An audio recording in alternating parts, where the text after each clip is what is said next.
Assalamualaikum warahmatullahi wabarakatuh. Perkenalkan, nama saya Aditya Bagaswara dari Universitas Buana Perjuangan Karawang, Prodi Teknik Informatika kelas IF 19B. Di sini saya membuat video semata-mata untuk menyelesaikan tugas dari mata kuliah perancangan basis data. Terus di sini ada beberapa soal atau pertanyaan, lebih jelasnya ada 4, yakni buatlah rancang database untuk menyimpan data di atas. Data di atas ini menggunakan SQL di mana pemilik toko enggak saya screenshot ya. Pokoknya kita disuruh bikin database dari pemilik toko, penjualan toko kayak gitu, toko penjualan. Nah, untuk database-nya sendiri saya sudah membuatnya dengan nama DBUAS. Nah,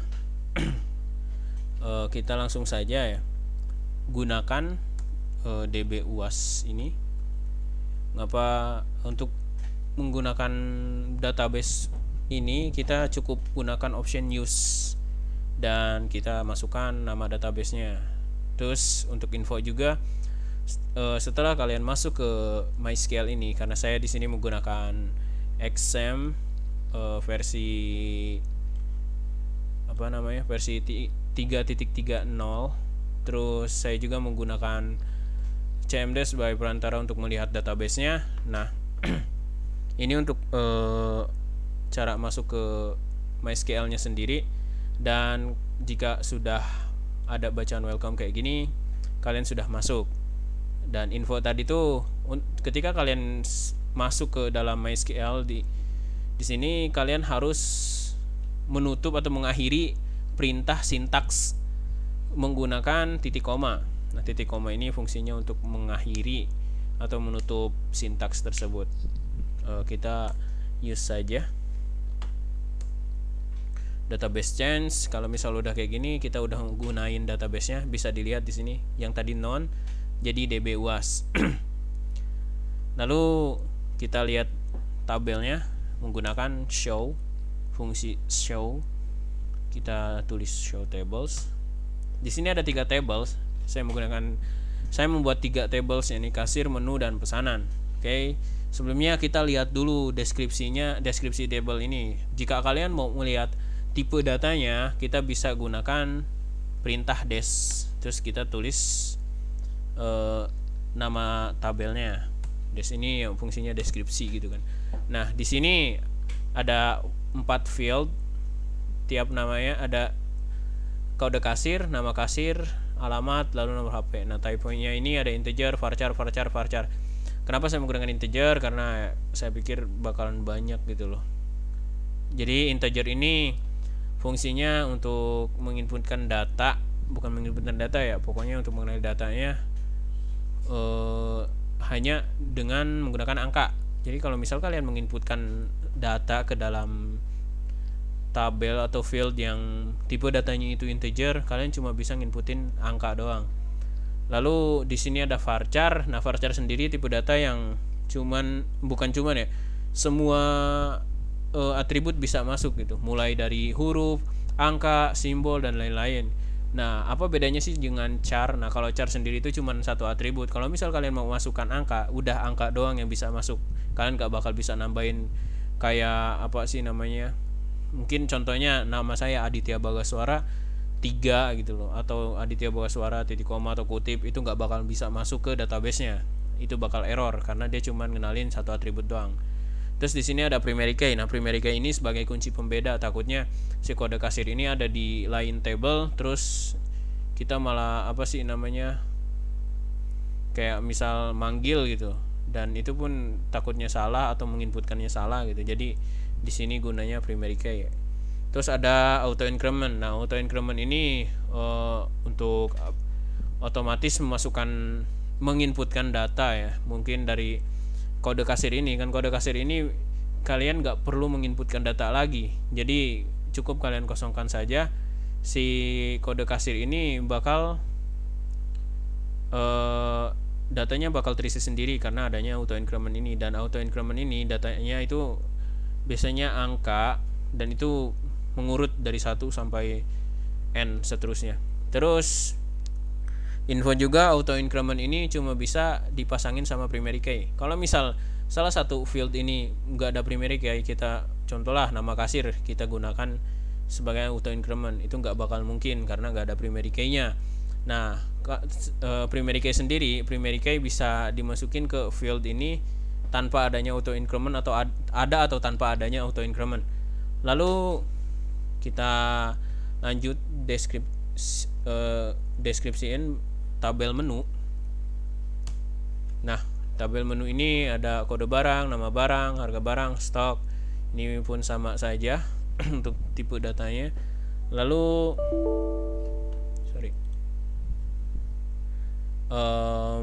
kita ke pesanan. Nah, di pesanan ini ada 4 field. Untuk ininya medium in. Nah, medium in ini mungkin untuk size size dari inputan datanya itu tuh kapasitasnya mungkin lebih sedikit ya. Kan kalau misalnya integer itu lebih banyak. Terus di sininya masih sama saja. Kita lanjut ke ini ya. Pasti lihat datanya mungkin nanti. Nah, di sini kan buatlah rancangan database untuk menyimpan data di atas. Mungkin saya sudah selesai untuk bikin database-nya, terus insertkan data penjualan minimal 100 data. Nah, untuk data penjualan sendiri saya sudah menginputkannya menggunakan bantuan dari Mokaro. Nah, Mokaro sendiri ini sebuah website untuk membantu kita menginputkan random data. Jadi kalau misal terlalu banyak data dan kita nggak tahu nih, nggak kepikiran lagi datanya apa aja, kita bisa menggunakan Mokaro ini. Untuk penggunaannya simple kok. Kita cukup sesuaiin field name-nya ada berapa, kalian bisa hapus, klik ini untuk menghapus dan add another field ini untuk menambahkan.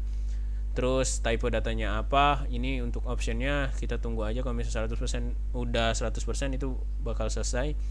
Terus rows ini sendiri gunanya untuk berapa data yang mungkin mau kita inputkan. Karena saya menginputkannya 100 ya, kita ketik 100 dan formatnya ini yakni berbagai macam database ya. Karena di sini saya menggunakannya SQL, jadi saya gunakan SQL.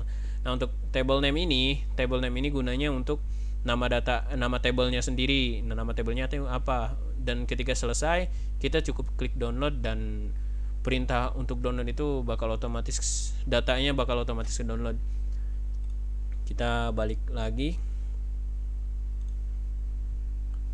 Kita lihat dulu select from. Itu saya jelaskan bagaimana saya menginputkan 100 data tersebut. Sebenarnya yang saya tahu tuh ada dua ada dua option dimana kita menggunakan codingan lagi, menggunakan bahasa pemrograman PHP dan Mokaro ini. Karena Mokaro ini cuman tinggal klik doang, jadi saya gunakan gitu. Dan di sini sudah ada 100 data, kalian bisa lihat sendiri. Cuman dari tanggal pemesanannya mungkin agak beda dengan yang ini ya, karena mungkin ini otomatis tanggal berapa kita nginputinnya gitu loh. Terus untuk insert data itu selesai, scale yang tepat untuk menampilkan data berikut. Nah, untuk data ini saya gunakan menu ya. Nah, sebenarnya saya input sendiri dari stoknya karena saya pikir ini isi tabel atau isi data tabel. Mungkin ini sudah selesai. Terus nomor 4-nya yakni scale yang tepat untuk menampilkan data berikut. Kita disuruh nampilin nama kasir, tanggal transaksi, total transaksi yang ditangani, lalu ada total rupiah. Nah, mengapa di sini gak ada ya yang namanya field nama nama transaksi, tanggal transaksi kayak gini, lalu total transaksi yang ditangani, terus total rupiah itu ndak ada gitu loh. Jadi kita gunakan apa ya, jadi kita sama aja kayak ngebuat baru gitu loh, tapi dengan data yang ada gitu. Ada beberapa option itu, fungsi yang bisa kita gunakan, yang kita gunakan ya, bukan yang bisa kita gunakan tapi yang perlu kita gunakan, ya ini select, terus ada count, zoom, join, sama group by. Nah tentunya ini semua fungsinya untuk membuat tabel kayak gini, hasil tabel kayak ya kayak gini ya. Kita mulai aja. Ini saya akan memilih data tabel pesanan ya, karena di sana banyak apa sih namanya, sorry,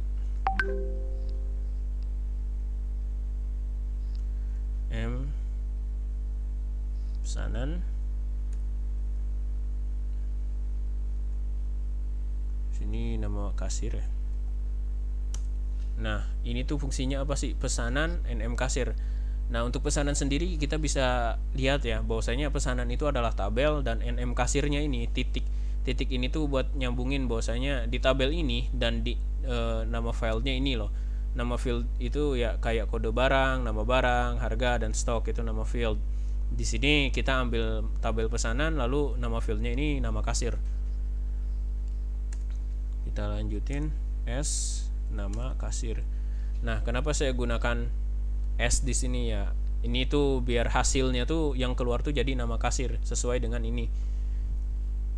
Terus kita lanjutin, jangan lupa kita gunakan koma untuk pemisah ya. Lalu kita ganti tanggal pesanan menjadi tanggal transaksi. Nah untuk count ini yakni menjumlah data dari apa sih yang ada di beberapa field ya, pokoknya menjumlahkan gitu loh, jumlahannya itu ditambah kalau nggak salah. Nah di sini kita ngambil dari pesanan di nama barang ya, nama barang, terus kita jadikan total transaksi yang ditangani. Lalu kita masuk ke option zoom juga sama, cuman dia cuma apa ya, ngegabungin beberapa data dari beberapa field aja gitu loh. Jadi mungkin bedanya untuk count ini lebih besar ya cakupannya, dan zoom ini mungkin lebih kecil.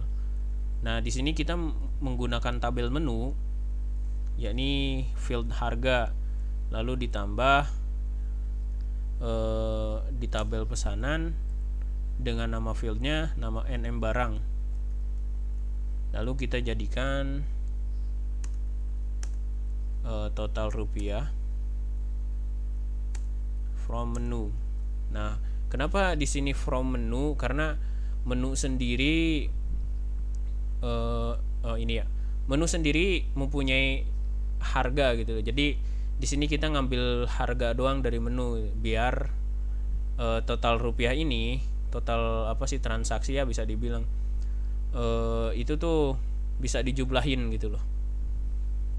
Lalu kita masuk ke join, kita gabungin pesanan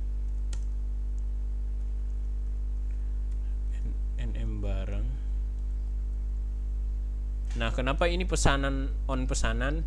Ini tuh kita menggabungkan tabel pesanan. Nah, kenapa di sini ditulis lagi pesanan? Karena ini dia nggak bakal bisa kalau misal langsung dari NM barang doang. Jadi nama fieldnya. Jadi mesti nama tabelnya juga mesti disertakan. Terus setelah itu nama fieldnya. Sama dengan menu.nm barang.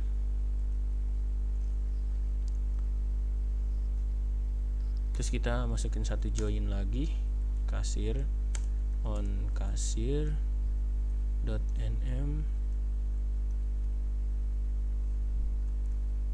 pesanan.nm kasir, group by kasir. Oh sorry ada error ternyata.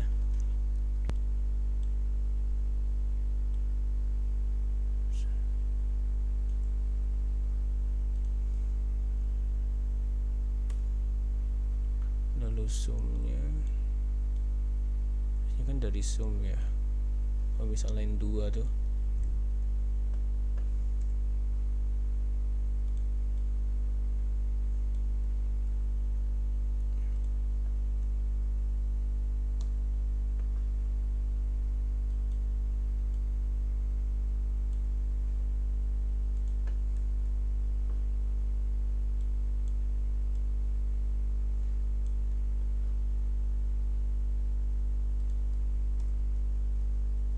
nah bisa.